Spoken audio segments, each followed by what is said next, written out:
존 맥스웰의 신뢰의 법칙에 나오는 일화입니다. 큰 도시에 도착한 여행자가 길가에 앉아있는 노인에게 물었습니다. 이 도시 사람들의 인심은 어떻습니까? 노인이 되물었습니다. 여기 오기 전에 도시 사람들의 인심은 어땠소? 아이고, 말도 마세요. 천박한 데다가 믿을 놈 하나도 없었고 아주 최악이었죠 하고 여행자가 대답했습니다. 그러자 노인이 말합니다. 그래요? 그렇다면 여기 사람들도 똑같을게요. 얼마 후 또 다른 여행자가 그 도시에 와서 노인에게 똑같은 질문을 했습니다. 이 도시 사람들의 인심은 어떻습니까? 노인은 이번에도 역시 여행자가 이전에 들렸던 도시 사람들이 어떠했는지 물었습니다.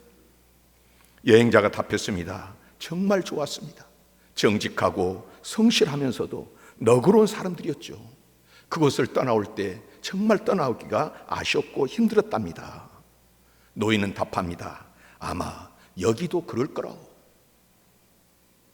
인간은 자기 자신을 통해서 남을 봅니다. 자기가 남을 존중하는 사람은 남도 존중받아야 함을 알고 존중합니다. 자신이 배려할 줄 아는 사람은 다른 사람도 정이 많다고 느끼면서 정중하게 상대방을 대합니다. 그러나 자기를 비하하고 자기에 대한 존중감이 없는 사람은 남을 볼 때에도 삐딱하게 볼 수밖에 없습니다. 어떤 경우든 사람은 자기를 뛰어넘지 못하고 뛰어넘기가 어렵습니다. 우리의 신앙이 무엇입니까? 우리의 믿음이 무엇입니까? 하늘에 계신 우리 아버지, 하늘에 초월자이신 하나님을 믿는 것입니다. 나의 능력을 뛰어넘고 나의 세계를 뛰어넘고 눈에 보이는 것을 넘어섭니다. 사랑과 긍휼이 무한하신 하나님, 능력이 한이 없으신 전능하신 하나님, 말 그대로 지극하신 더 이상 큰 것도 없고 더 이상 높은 것도 없고 무엇과도 비교할 수 없는 거룩하신 하나님이십니다. 나를 기준으로, 인간을 기준으로 교리를 만들고 판단하고 믿는 것은 진리의 신앙이 아닙니다. 세상이 썩어질 것과 영원하지 않는 어떤 것을 기준으로 삼거나 그런 것을 의지하는 것은 믿음이라고 할 수 없습니다. 어느 날 베드로가 예수님께 나와 질문을 합니다. 본문에는 나와 있지 않지만 많은 학자들이 추정하는 것처럼 베드로가 상당히 자랑스러운 모습으로 나 대단하죠, 나 이런 사람입니다, 나 좀 칭찬해 주세요 하는 태도로 예수님께 나와 질문을 했을 것이라는 것입니다. 주님, 형제가 제게 죄를 지으면 몇 번이나 용서해야 됩니까? 7번까지 해야 합니까? 당시 랍비들은 누군가를 용서할 때, 누가 잘못해서 그 사람을 용서하면 적어도 3번 정도 용서하라고 가르쳤기 때문에 다른 사람들은 3번인데 나는 7번까지 용서할 것을 생각했으니까 나 베드로가 얼마나 대단한 사람입니까? 넓은 아량을 가진 사람입니다. 칭찬을 기대하면서 예수님께 질문을 했다는 것입니다. 이런 베드로를 향해서 주님 말씀하십니다. 예수께서 이르시되 내게 이르노니 7번뿐 아니라 7번을 70번까지 할지니라. 7번을 70번 하면 7, 7은 49, 490번입니다. 그런데 주님은 7번을 70번까지만이라고 하지 않고 490번까지만 하고 말씀하시지 않고 7번을 70번까지라도 용서에 제한이 없다는 말씀입니다. 그리고 주님은 한 가지 비유를 말씀하십니다. 그러므로 천국은 그 종들과 결산하려 하던 어떤 임금과 같으니 천국은 예수님이 왕 되시는 하나님의 나라, 저와 여러분, 우리 예수 믿는 사람들이 소속된, 지금 저와 여러분들이 소속된 그 나라에 대해서 말씀을 하십니다. 어떤 사람이 그 나라의 주인인 임금에게 1만 달란트의 빚을 졌습니다. 1만 달란트는 한마디로 어떤 수를 쓰더라도 세상의 방법으로는 절대로 갚을 수 없는 큰 액수입니다. 자신을 팔고 아내를 팔고 자식들을 팔아도 갚을 수 없는 금액입니다. 종은 주인 앞에 엎드릴 수밖에 없습니다. 그런 상황에서 주인이 종을 불쌍히 여겼습니다. 종에게 어떤 자격이 있거나 종이 어떤 몸부림치는 노력이 있어서가 아니고 주인이 그 종을 불쌍히 여겼어요. 주인 마음에 불쌍한 생각이 들어서 1만 달란트 그 많은 빚을 탕감해 준 것입니다. 그런데 이렇게 용서를 받고 탕감받은 종은 자신에게 100데나리온 빚진 동료를 나가다가 만났습니다. 만나자마자 그 동료의 멱살을 붙잡고는 왜 빚 안 갚느냐, 빨리 갚으라 재촉을 하고, 그 사람이 내가 갚을 테니까 조금만 참아달라고 사정을 하지만은 허락하지 않았습니다. 오히려 너가 갚을 때까지는 못 나온다. 그를 감옥에 가두었습니다. 100데나리온도 적은 돈은 아니죠. 추정하기로 한 데나리온이 하루 품삯이라고 한다면 100데나리온은 상당한 돈이지만 이제 1만 달란트는요, 1만 달란트, 한 달란트가 6천 데나리온이니까 이제 1만 달란트는 얼마나 돈입니까? 이 100데나리온은 뭐 산수 그냥 계산해도 60만 분의 1밖에 안 되는 그런 것인데요, 1만 달란트를 탕감받고도 100데나리온 빚진 동료를 오겨가던 그 사람의 이야기를 다른 사람들이 주인에게 알렸고 주인은 진노했습니다. 그리고 그를 다시 잡아다가 그 빚을 다 갚도록 옥에 가두었습니다. 이 비유를 이야기하시고 주님이 말씀하십니다. 35절입니다. 너희가 각각 마음으로부터 형제를 용서하지 아니하면 나의 하늘 아버지께서도 너희에게 이와 같이 하시리라. 이 말씀을 보면 어떤 사람들은 하나님께로부터 우리가 어떤 것을 용서받고 안 받고는 내가 다른 사람을 용서하느냐 안 하느냐 거기에 달린 것이구나 이렇게 해석하지만 오늘 본문은 그 이야기를 하는 것이 아닙니다. 오늘 본문의 말씀은 하나님의 용서가 우리가 다른 사람을 용서하느냐 안 하느냐에 달렸다는 이야기가 아니라 우리를 향한 하나님의 용서가 어떤 것인지, 세상을 향한 하나님의 사랑이 얼마나 큰지를 말씀하시는 것입니다. 그리고 그 용서, 그 사랑을 경험한 사람은 어떻게 응답해야 되는가, 그 용서, 그 사랑을 경험한 사람은 어떻게 살아야 하는가를 말씀을 하시는 것입니다. 하나님이 용서와 사랑을 성경은 이렇게 표현합니다. 하나님이 세상을 이처럼 사랑하사 독생자를 주셨으니, 우리가 죄인 되었을 때, 하나님과 원수 되었을 때, 우리에게 하나님의 용서와 사랑을 받을 만한 자격이 하나도 없을 때에 하나님은 1만 달란트의 그 사랑을 우리에게 베풀어 주셨습니다. 그 사랑은 영원합니다. 천지가 변하고 세월이 흘러도 하나님은 어제나 오늘이나 영원토록 변함이 없습니다. 하나님을 경험한 사람들의 한결같은 고백은 하나님은 신실하시다 하는 것입니다. 7번씩 70번이라도 그 종의 주인이 불쌍히 여겨 놓아보내며 그 빚을 탕감하여 주었더니 이것이 주님의 사랑이요, 이것이 주님의 마음입니다. 그리고 우리는 오늘 여기에 있는 저와 여러분들은 예수를 구주로 믿는다고 하면 그 사랑을 받은 사람들입니다. 앞으로 받을 사람들이 아니라 이미 그 사랑을 받았고 지금도 그 사랑 안에 있는 줄 믿으시기를 바랍니다. 그런데요, 이 사랑의 크기를 모르는 거죠. 사랑에 감격이 없습니다. 누리지를 못합니다. 자유가 없고 평안이 없습니다. 아직도 100데나리온에 묶여 있어요. 그 1만 달란트 그 사랑을 알지를 못하고 깨닫지 못하고 100데나리온에 묶여 있다는 말씀입니다. 이것은 주님의 1만 달란트 사랑에 대한 올바른 응답이 아닙니다. 주님이 안타까워하시면서 말씀하십니다. 33절입니다. 내가 너를 불쌍히 여김과 같이 너도 내 동료를 불쌍히 여김이 마땅하지 아니하냐. 내 동료를 불쌍히 여겨야 너도 용서받는다 이야기가 아니고요, 그 1만 달란트 사랑 주님의 사랑을 받았다고 하면 그 받은 사람은 그에 합당한 열매가 있어야 돼요. 갈라디아서 5장에 보면 육체의 일과 성령의 열매에 대해서 말씀하시는데요, 이 육체의 일에 오늘 우리가 다 봐도 예수 믿는다고 하지만 이 영적인 일에 눈으로 봐서 모르기 때문에 이 사람이 구원을 받았는지 안 받았는지, 하나님의 사람인지 아닌지 당장 알 길이 없지 않습니까? 그런데요, 세월이 가면 열매가 열리는 것입니다.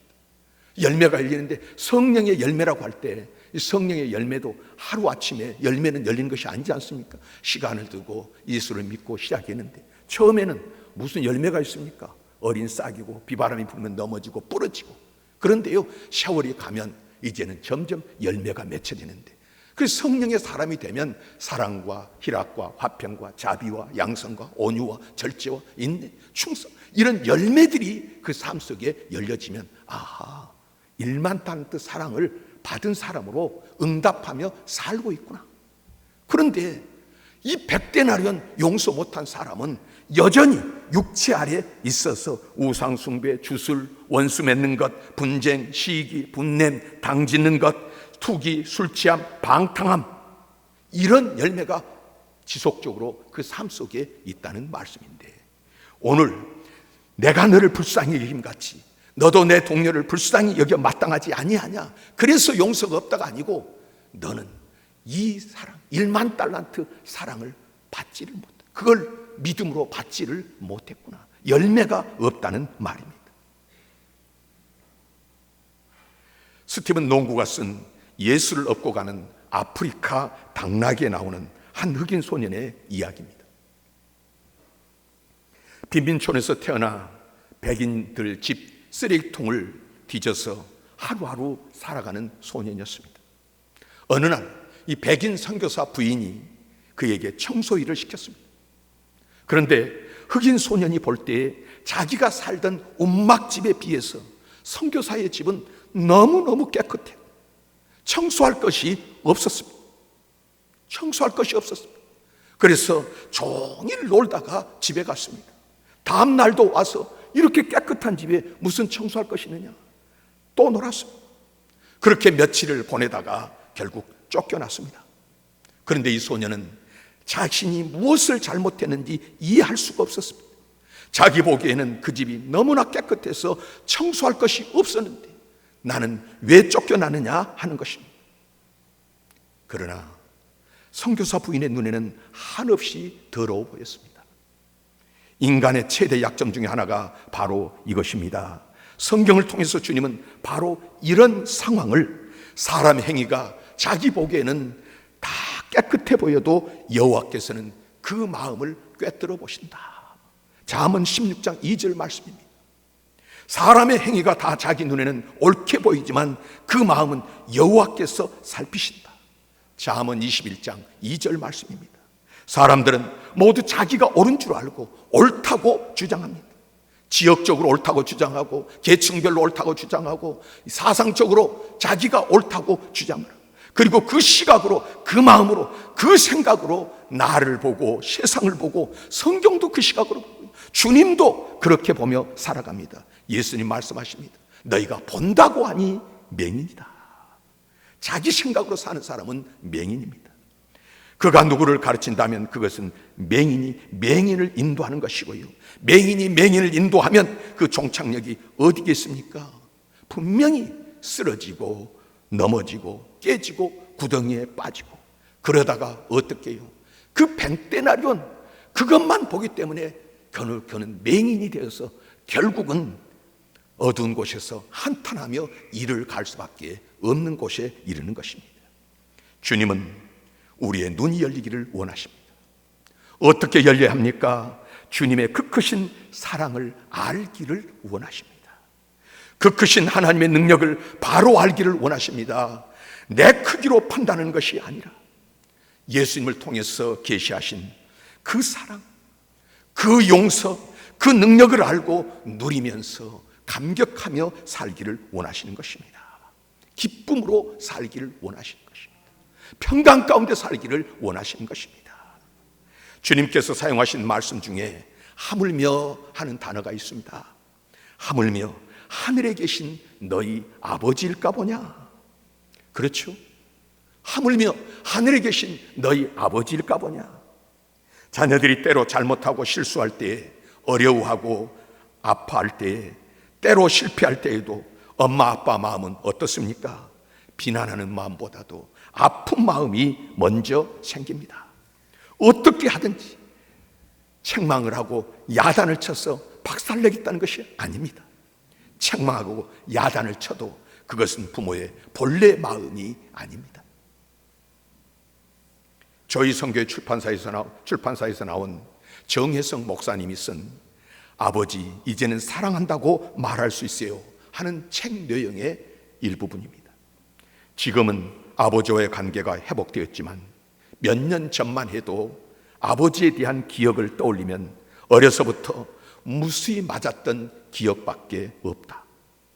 아주 어려서부터 아버지가 폭발적인 분노로 나를 때릴 때면 손에 잡히는 물건이 혁대든 야구 방망이든 총체든 상관없이 무엇이든지 던지며 사정없이 때렸다. 그런 폭발적인 분노가 그칠 때는 언제나 몸에 피멍이 들거나 무참히 때리던 물건이 부러지게 될 때였다. 그런데 참으로 이상한 것은 그렇게 구타하고 학대하는 아버지가 싫어야 하는데도 깊은 내면에는 아버지를 사랑하며 아버지에게 사랑받고 싶은 마음이 있었다. 그러던 어느 날 충격적인 일이 일어났다. 고등학교 2학년 때 친구 집에 갔는데 친구가 아버지와 씨름하며 뒹굴며 마치 친구같이 즐겁게 노는 장면을 본 것이다. 그것은 내가 바라는 아버지와 내 모습이기도 했다. 재작년 구정에 부모님 댁에 세배를 위해 집을 나서면서 오늘은 꼭 아버지를 한번 안아보리라 결심했다. 세배를 드리니 아버지가 이제 사역자가 되었으니 주 안에서 사역을 잘 하라고 격려해 주셨다. 그때 아버지하고 꼭 한번 하고 싶은 것이 있는데 하면서 자리에서 일어났다. 그런데 둘 사이에 1.5m도 안 되는 거리가 마치 요단강이나 홍해처럼 멀게만 느껴졌다.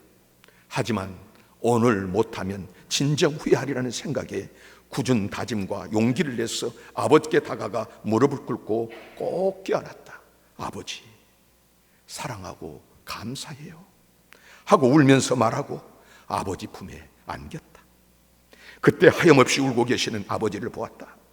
아버지도 부친에게 한 번도 사랑을 경험하지 못했기 때문에 나를 안아주고 싶었지만 어떻게 해야 할지 몰랐을 것이라는 생각이 들었다. 아버지 품이 너무 좋았다. 아버지의 사랑, 부모님의 사랑, 하물며 하늘에 계신 우리 아버지 독생자 아들을 이 땅에 십자가에 내어주신 그 사랑은 어떠하겠습니까? 7번씩 70번이라도 이것이 우리 아버지 하나님의 마음입니다. 이것이 시간도 저와 여러분을 향한 우리 하나님의 마음입니다.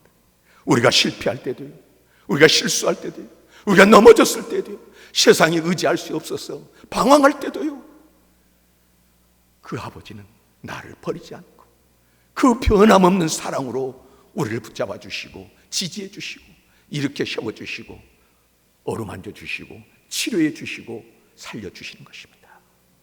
이 사랑 앞에서, 이 사랑에 대해서 성도된 우리들은 어떤 응답으로 주님 앞에 서야 되겠습니까? 그래도 두려워하시겠습니까? 그래도 염려하시겠습니까? 그래도 걱정 근심하면서 살겠습니까? 1만 달란트 받은 사람은 1만 달란트 받은 그 사랑에 합당하게 살아야 되는 것입니다. 성경에 말씀하십니다. 하나님은 사랑이시라. 하나님의 사랑이 우리에게 이렇게 나타난 바 되었으니, 이렇게 나타난 바 되었으니 하나님이 자기의 독생자를 세상에 보내심은 그로 말미암아 우리를 살리려 하심이라. 하나님이 나를 살리려고, 여러분을 살리려고, 우리를 살리려고 독생자를 이 땅에 보내주셨고, 그 사랑은 변함이 없는 것입니다. 사랑은 여기 있으니 우리가 하나님을 사랑한 것이 아니요 하나님이 우리를 사랑하사 우리 죄를 속하기 위하여 화목제물로 그 아들을 보내셨습니다. 조건 없이, 대가 없이 사랑하셨기 때문에 우리에게 어떤 조건이 생긴다고 바뀌어지고 변한 분이 아니라, 어떤 조건이 있어도, 어떤 여건이 있어도 끊임없이 변함없이 사랑하시는 주님. 사랑하는 자들아, 하나님이 같이 우리를 사랑하셨은즉 우리도 서로 사랑하는 것이 마땅하도다. 주님의 사랑에 올바로 응답하면서, 바로 응답하면서 살아가는 저와 여러분 되기를 원하시고 말씀 주신 줄 믿습니다.